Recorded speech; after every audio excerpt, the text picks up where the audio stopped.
Hi everyone, welcome back to my channel. In this episode, we'll explore 3 topics. First, I'll demonstrate the upward trend in home prices for winter springs from the month of April, comparing each April since 2020. Second, did Jerome Powell, Chairman of the Federal Reserve, give us any indication when and if they will consider reducing the Fed fund rates? Third, are economic indicators suggesting a declining economy or an even stronger economy?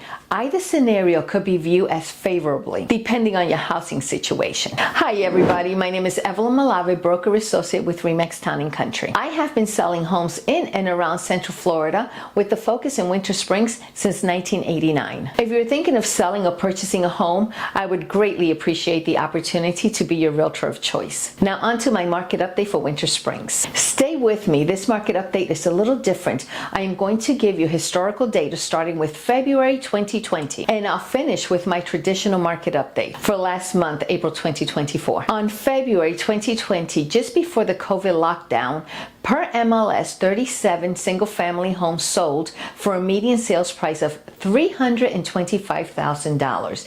The active days on the market were 20. The average square feet were 1,954, and the interest rate was around 3.30%. On March 2020, the U.S. shuts down due to COVID. On April 2020, per MLS, 43 single-family homes closed. The median sales price was $340,000.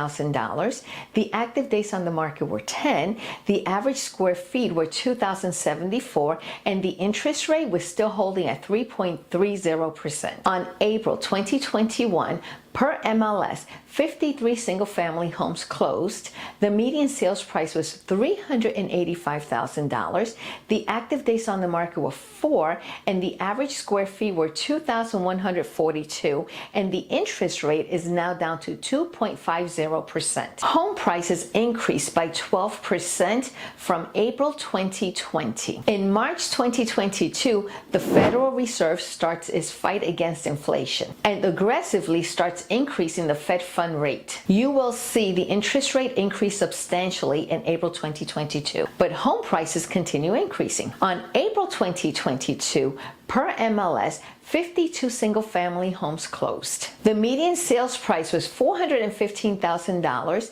The active days on the market were 4. The average square feet were 1,753, and the interest rate was around 6.10%. Home prices increased 7.50% from April 2021, and interest rates doubled from 2021. On April 2023, per MLS, 43 single-family homes closed. The median sales price was $421,500.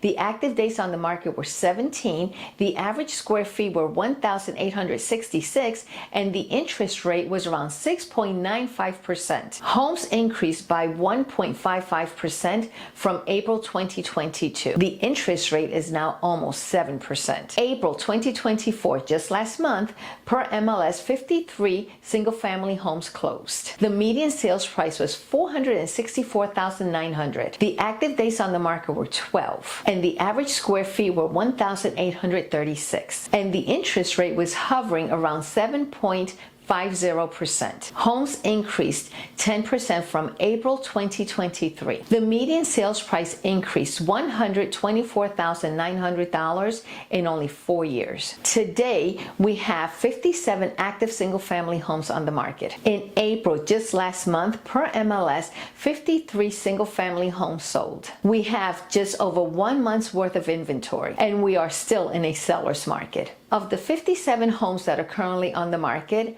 7 have been on the market over 100 days, and 1 has been on the market over 240 days. That's extremely unusual in this market. These homes are either overpriced and or in need of repairs. Either way, buyers are rejecting these homes. Today's interest rate is at 7.22%, the second highest interest rate in 22 years. Here's an article by Megan Leonhardt with Barron's, dated May 2nd. The first quarter's inflation reading have failed to provide Federal Reserve officials with the confidence needed to start cutting interest rates. And officials are unafraid to keep rates higher for as long as it takes to gain that confidence. Chair Jerome Powell said Wednesday. So far this year, the data have not given us that greater confidence. In particular, and as I noted earlier, readings on inflation have come in above expectations, Powell said.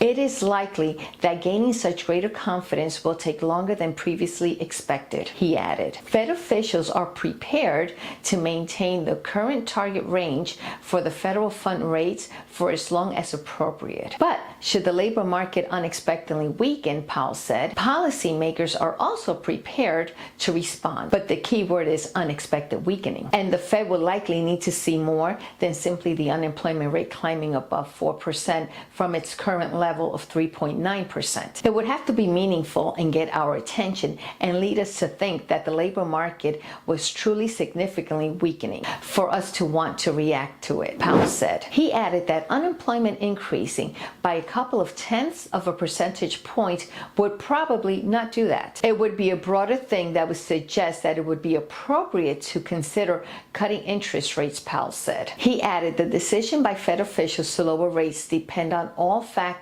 and circumstances, not just that one. Do you think Powell gave us any indication on rate cuts? I don't think so. Here's a financial update by CNBC dated May 3rd. Friday, non-farm payroll reports showed 175,000 jobs gained in April, below the 240,000 jobs expected by economists surveyed by Dow Jones. The unemployment edged up to 3.9% versus 3.8% in the prior month, according to the Bureau of Labor Statistics. Wage figures also came in less than expected, an encouraging sign for inflation. Following April's weaker than expected job growth and moderating job gains, traders are pricing in a second rate cut by the end of the year. How do you think these financial indicators benefit you? This may sound confusing. You may be wondering, if 175,000 jobs were added to the economy, how did unemployment edge up to 3.9%? That's because more people filed for unemployment than jobs were added. We may get lucky and see interest rates come down, but unemployment would have to increase and wages will need to decrease. That can cause a lot of distress for some families. Unfortunately, it seems that's the only way we can get rates to come down. These are my thoughts. We are seeing two significant signs that could ease inflation. New job additions fell short of expectations, but jobs were still added to the economy. And wages also turned out lower than anticipated, but wages are still increasing. Despite these indicators not hitting their expected numbers, I doubt the Fed will reduce their rate in the upcoming June meeting. Not until inflation is in the mid to low 2% that we may see the Fed cut its rates. My advice to would-be buyers: I suggest you start increasing your credit score. A buyer seeking a loan with a 770 plus credit score and a down payment of at least 20% will get the best interest rate on the market. But don't be discouraged. You can still get a mortgage if your credit score is in the high 500 range and if you're putting down at least 3.5%. But the interest rate won't be so favorable. If you're on the sideline waiting for home prices to come down, you will most likely get shut out of home ownership. Homeowners have too much equity in their homes. Not to mention, most homeowners own their home free and clear. They don't have a mortgage. And most of the homeowners who do have a mortgage, their interest rate is at 4% or less. Trust me when I say most homeowners are quite comfortable in their current housing situation. And this is why we have a housing shortage. To homeowners who are getting ready to put their home on the market and would like the most amount of money for their home or get multiple offers for their home, I suggest doing some updates. These are my suggestions to you.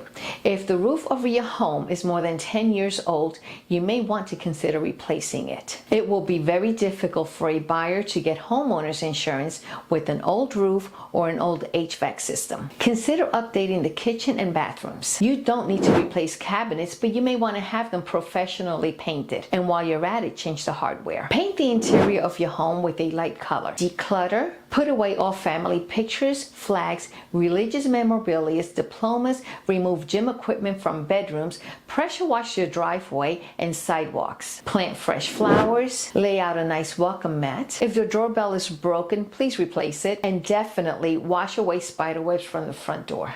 I have been to homes where I had to enter through the garage because there were so many spiderwebs on that front door. And once you decide to sell your home, start looking at it as an investment. After all, you do want to get the highest price for your home. And I say this in just about all of my videos. Buyers are applying all of their money into inspections, down payment, closing costs, and buying homeowners insurance at an insane amount of money. And come August 17th, the courts and the Department of Justice have decided that they will also have to start paying for their own realtor representation fees. Thank you for coming back to my channel. If you find this information informative, please do me a favor and subscribe to my channel. Below you can find the link to the Winter Springs calendar. There you can find all upcoming fun activities for Winter Springs. Also find the link to the school calendar for all of Seminole County and the link to the Humane Society. They are always in need of donations and volunteers. Bye for now and be safe.